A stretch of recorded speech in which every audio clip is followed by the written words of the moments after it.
mendengarkan pemaparan dari aksi nyata yang saya lakukan di modul 1.4 tentang budaya positif, di mana ini merupakan tugas dari pendidikan yang saya jalani sekarang, yaitu CGP Angkatan 11 Kabupaten Sopen. Baik Bapak Ibu, untuk mengefisienkan waktu, saya langsung saja. Kali ini saya akan menyebarkan pemahaman dan pengalaman penerapan budaya positif,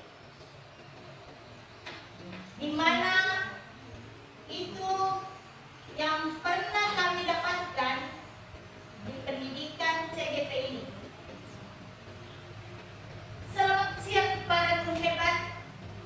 Mari belajar bersama, berkolaborasi, saling mendukung demi mewujudkan disiplin positif di sekolah kita tercinta.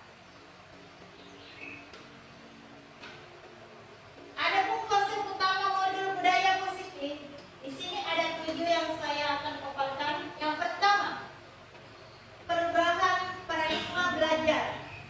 Yang kedua, disiplin positif. Yang ketiga, motivasi perilaku manusia.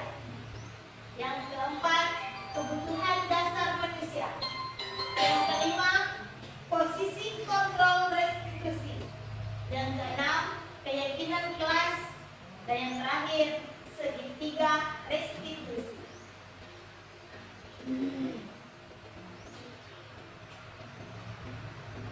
Untuk melakukan itu semua, maka di dalam kelas kita melakukan pembelajaran dengan paradigma baru. Pembelajaran dengan paradigma baru itu dirancang berdasarkan prinsip pembelajaran yang berdiferensiasi, sehingga setiap siswa belajar sesuai dengan kebutuhan dan tahap perkembangannya untuk mewujudkan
sikap disiplin kepada anak itu, terutama misalnya disiplin waktu, bagaimana anak itu bisa cepat datang ke sekolah tanpa adanya sogokan, ancaman maupun hukuman yang kita berikan kepada dia. Tapi itu merupakan itu merupakan dorongan dari hati nurani anak itu sendiri. Selanjutnya, motivasi perilaku manusia. Dari motivasi ini merupakan dorongan yang timbul pada diri seseorang secara sadar atau tidak sadar untuk melakukan suatu tindakan dengan tujuan tertentu. Nah, di sini tadi seperti yang saya katakan, yang pertama bisa menghindari ketidaknyamanan dan hukuman. Jadi murid melakukan disiplin diri karena ia takut dihukum. Itu merupakan motivasi intrinsik. Seperti yang saya katakan tadi, jangan karena anak-anak kita ancam, kita akan kasih hukuman kalau tidak disiplin, maka anak-anak melakukan seperti itu. Tapi jangan juga karena kita ingin memberikan sebuah atau berupa imbalan sehingga anak-anak kita juga melakukan kedisiplinan. Jadi murid melakukan disiplin diri karena ia ingin mendapatkan imbalan, bukan seperti itu. Ini juga merupakan motivasi intrinsik. Jadi kita harapkan sebagai guru kita menghargai nilai-nilai kebijakan diri sendiri, di mana murid melakukan disiplin diri karena sadar akan nilai kebijakan dirinya. Ini merupakan motivasi intrinsik. Jadi kita sebagai guru diharapkan bagaimana cara kita bisa menggali motivasi intrinsik dari siswa kita sendiri. Jangan karena adanya tadi hukuman, penghargaan sehingga anak-anak melakukan disiplin. Kemudian, konsep disiplin dengan identitas gagal. Hukuman. Pada hukuman itu bisa menyebabkan anak merasa tersakiti, anak merasa tidak nyaman. Kemudian, murid juga takut. Kemudian, kalau di sini disiplin kita identitas gagalnya dengan hukuman, maka itu seakan-akan memaksa kepada murid. Kemudian sehingga murid bisa menyembunyikan kesalahannya, murid merasa rendah diri. Tetapi kalau konsep disiplin identitas gagal dengan penghargaan, maka penghargaan pun juga tidak efektif. Karena penghargaan dapat merusak hubungan atau bisa menimbulkan sifat iri dari teman-teman yang lain. Karena mungkin si A selalu dikasih hadiah, si B merasa iri. Kenapa saya tidak pernah dikasih? Padahal mungkin itu maksud kita baik, kita ingin menunjukkan atau memberikan motivasi kepada mereka yang tidak pernah selalu kita kasih penghargaan. Tetapi anak yang tidak pernah kita kasih penghargaan ini merasa iri kepada temannya. Kemudian mementingkan kreativitas.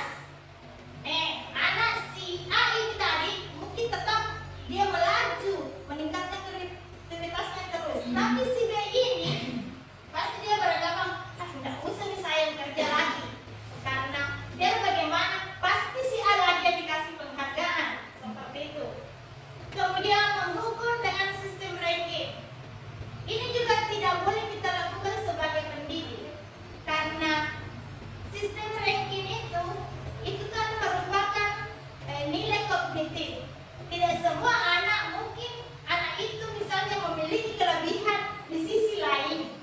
Tapi karena kita merasa ranking 1 itu pasti pintar. Iya, memang benar, itu otomatis pintar. Tapi yang si A ini misalnya dia pintar segalanya, pintar membaca, menulis, kemudian berhitung. Tapi si B dia misalnya memiliki kelebihan lain, dia pintar misalnya melukis. Tapi kita tidak pernah melihat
Kemudian mencari kebutuhan dasar yang mendasari tindakannya.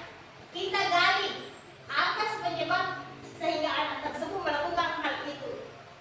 Kemudian fokus pada karakter bukan tindakan. Jadi di sini kita menanamkan karakter pada anak, bukan tindakan atau hukuman. Kemudian menguatkan dan fokus pada solusi.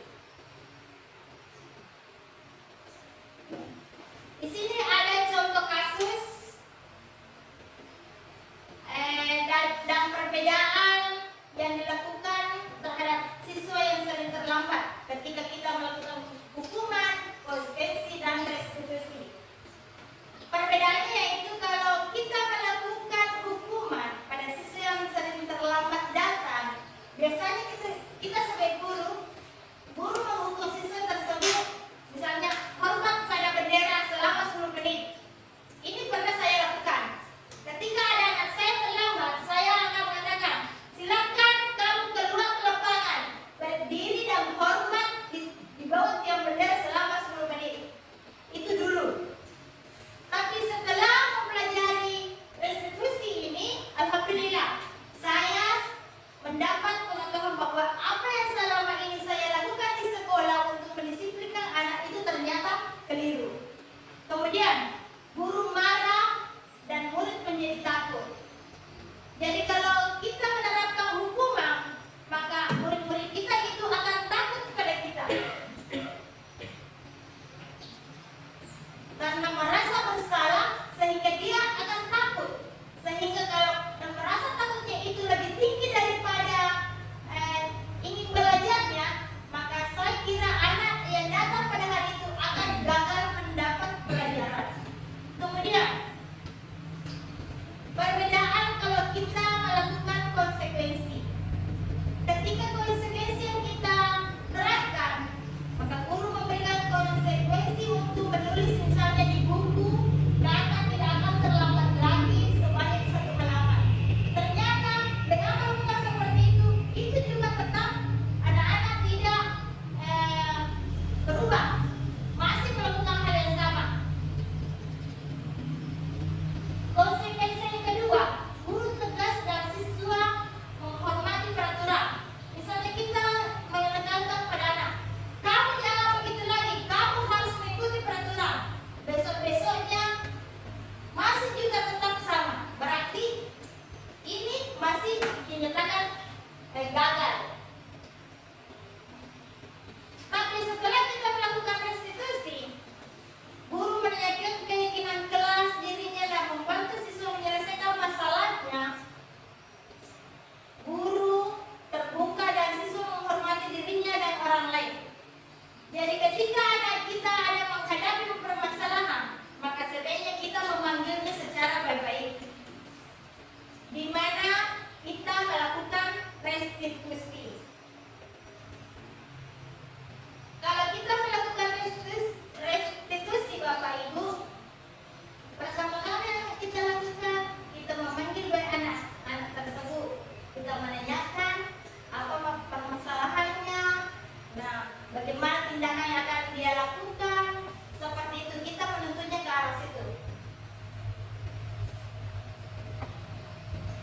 Nah biasanya anak-anak yang melakukan kesalahan atau bermasalah itu karena disebabkan oleh kebutuhan dasar manusia yang tidak terpenuhi. Nah, di sini ada beberapa kebutuhan dasar manusia, ada 5, yaitu kebutuhan dasar yang pertama yaitu bertahan hidup. Jadi anak-anak biasanya itu melakukan kesalahan karena kebutuhan dasar bertahan hidupnya tidak terpenuhi. Seperti contohnya, kadang ada anak di sekolah kita, biasanya itu di kelas-kelas tinggi, biasa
biasa kasihkan perkataan. Berapa kali Bu Guru harus memberitahu kamu? Bu Guru kecewa sama kamu. Jadi anak itu merasa, wah, ibu guru saya telah kecewa. Berarti dia merasa bersalah. Nah, sebaiknya kata-kata itu jangan sampai keluar dari mulut kita ketika kita menemukan anak tersebut. Kemudian, ketika guru memposisikan sebagai teman, dan kita melihat anak kita yang terlambat, ayolah yang tertib. Buat Bu Guru bangga. Kali ini tidak apa-apa kalau salah. Kita juga harus seperti itu, Bu. Karena ini akan menjadi kebiasaan kepada anak tersebut bahwa Bu Guru ini selalu menganggap saya sebagai temannya. Jadi dia tidak akan lagi fokus bagaimana memperbaiki kesalahannya. Kemudian ketika guru melakukan sebagai pemantau, pasti kita akan memanggil anak tersebut. Kemudian kita akan mengatakan, kamu sudah melanggar. Apa peraturan dan konsekuensinya? Jadi kita akan memberikan pertanyaan kepada murid yang melanggar ini. Apakah kamu sudah melanggar? Dan apa konsekuensi yang akan kamu terima? Itu juga tidak akan meninggalkan hasil yang baik. Tapi dikala guru mengambil posisi kontrol manajer, maka saya kira permasalahan yang ada di sekolah kita akan selesai semua. Karena di mana posisi ini, apakah kamu tahu kesalahan kamu? Kira-kira bagaimana kamu akan perbaiki kesalahan ini? Jadi di sini anak-anak kita akan menuntunnya bagaimana dia akan memperbaiki kesalahannya, menanyakan keyakinan apa yang dia langgar. Tapi sebelum itu, sebaiknya Bapak Ibu Guru membuat keyakinan kelas terlebih dahulu. Nah, di sini keyakinan kelas. Mengapa keyakinan kelas? Mengapa tidak peraturan kelas? Seperti yang saya tanyakan tadi. Kenapa keyakinan kelas, Pak? Mengapa bukan peraturan kelas? Saya mengambil keyakinan kelas karena keyakinan kelas adalah kesepakatan yang dibuat bersama antara guru dan siswa untuk menciptakan lingkungan belajar yang positif dan produktif di dalam kelas. Sedangkan kalau peraturan kelas, ini biasanya dibuat oleh guru tanpa melibatkan siswa. Jadi itu bedanya, sehingga kita mengambil di dalam kelas itu keyakinan kelas, bukan peraturan kelas. Karena kalau peraturan kelas, anak-anak tidak dilibatkan, tapi hanya guru yang bikin. Dan biasanya kalau guru yang bikin, otomatis anak-anak dia akan mencoba-coba melanggarnya. Karena dia melihat apa sih konsekuensi yang dilakukan oleh guru kalau dikasih oleh guru kalau kita melanggar peraturan kelas. Tapi ketika kita melakukan keyakinan kelas, maka anak-anak akan bersemangat karena dia sendiri yang membuat, dia sendiri yang harus mengetahuinya. Ya. Dan ketika dia melanggar, otomatis kita harus melakukan restitusi untuk menyelesaikan masalah tersebut.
hasilnya. Jadi ada pun hasil keyakinan kelas di kelas saya, yaitu kelas 6 SD 162 Beringin. Yang pertama, hadir tepat waktu. Yang kedua, saling menghormati dan menghargai. Yang ketiga, berdoa sebelum dan sesudah belajar. Yang keempat, menjaga kebersihan kelas. Yang kelima, mengerjakan piket kelas. Yang keenam, mengerjakan tugas tepat waktu. Yang ketujuh, meminta izin kalau mau keluar ruangan. Dan yang terakhir, yang kedelapan, melaksanakan 5S. 5S itu senyum, sapa, salam, sopan, dan santun.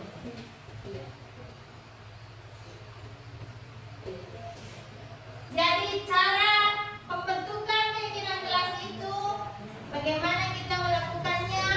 Yang pertama, keyakinan kelas itu lebih abstrak dari peraturan.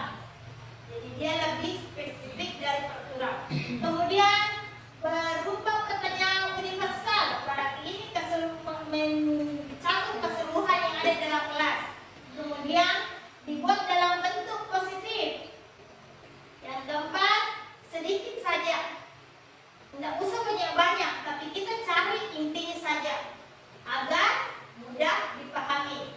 Kemudian sesuai dengan kondisi kelas dan sekolah agar mudah diterapkan. Jadi jangan kita bilang, anunya kelas ini, kelas B misalnya seperti ini. Padahal kalau kita mau tanamkan di kelas kita kan tidak cocok. Jadi kita harus sesuaikan dengan kondisi kelas kita. Kemudian terakhir, semua warga ke kelas, kalau kita melakukan peraturan kelas, atau warga sekolah kalau kita membuat aturan sekolah, semuanya dilibatkan saat membuatnya. Jangan cuma kita saja yang membuat. Karena itu bukan keyakinan kelas kalau kita yang membuat, tapi menjadi peraturan.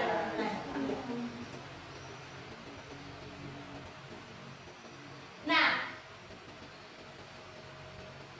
setelah anak-anak kita misalnya membuat keyakinan kelas dan mereka ada yang melakukan pelanggaran dari keyakinan itu, maka ada pula langkah yang harus kita lakukan, yaitu langkah segitiga restitusi.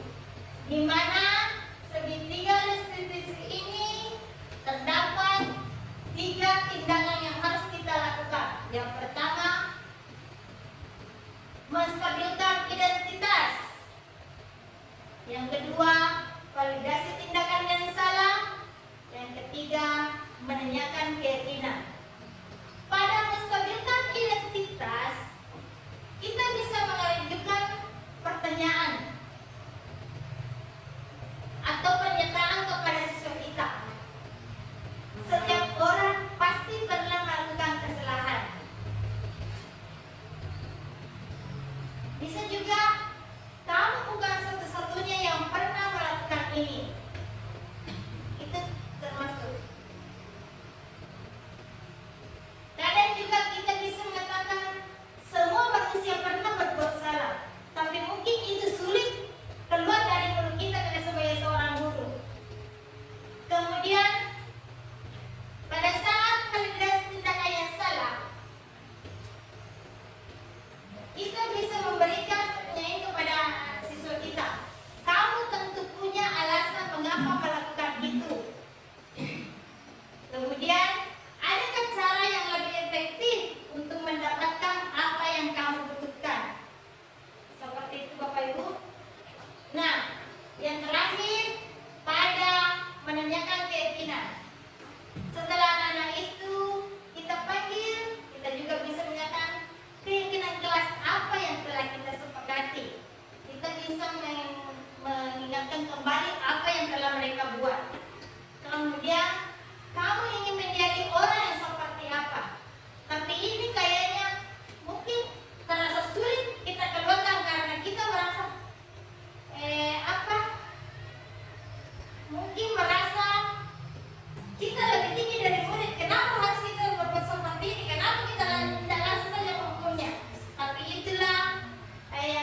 bagaimana perjalanan dirinya sebagai seorang amon atau posisi manajer yang menuntut murid-murid menjadi insan yang mandiri, merdeka, dan bertanggung jawab sesuai dengan standar nasional pendidikan kita.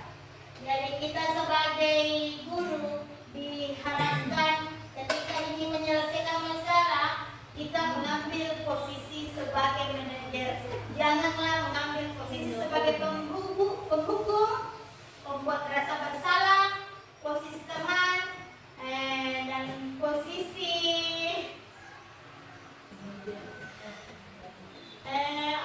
satu nih pemantau. Tapi tempatkanlah diri kita di posisi manajer.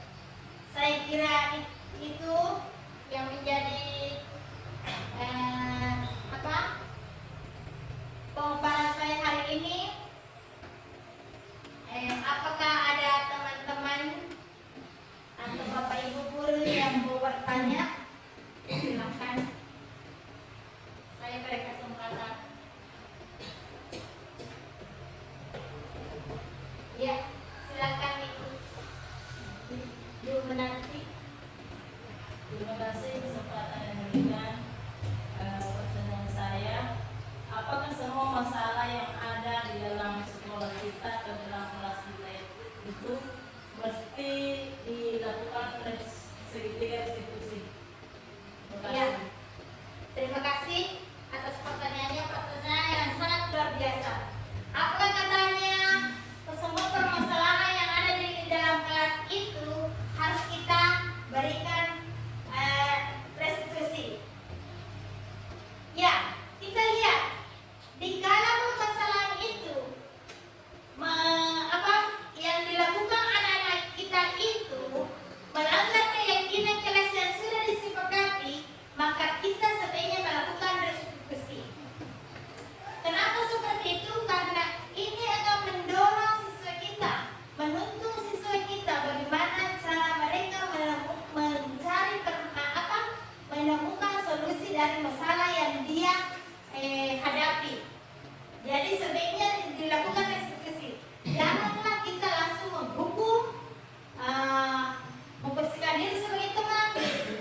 Kita harusnya melakukan restitusi, Bu. Seperti itu. Selesai? Sudah oke.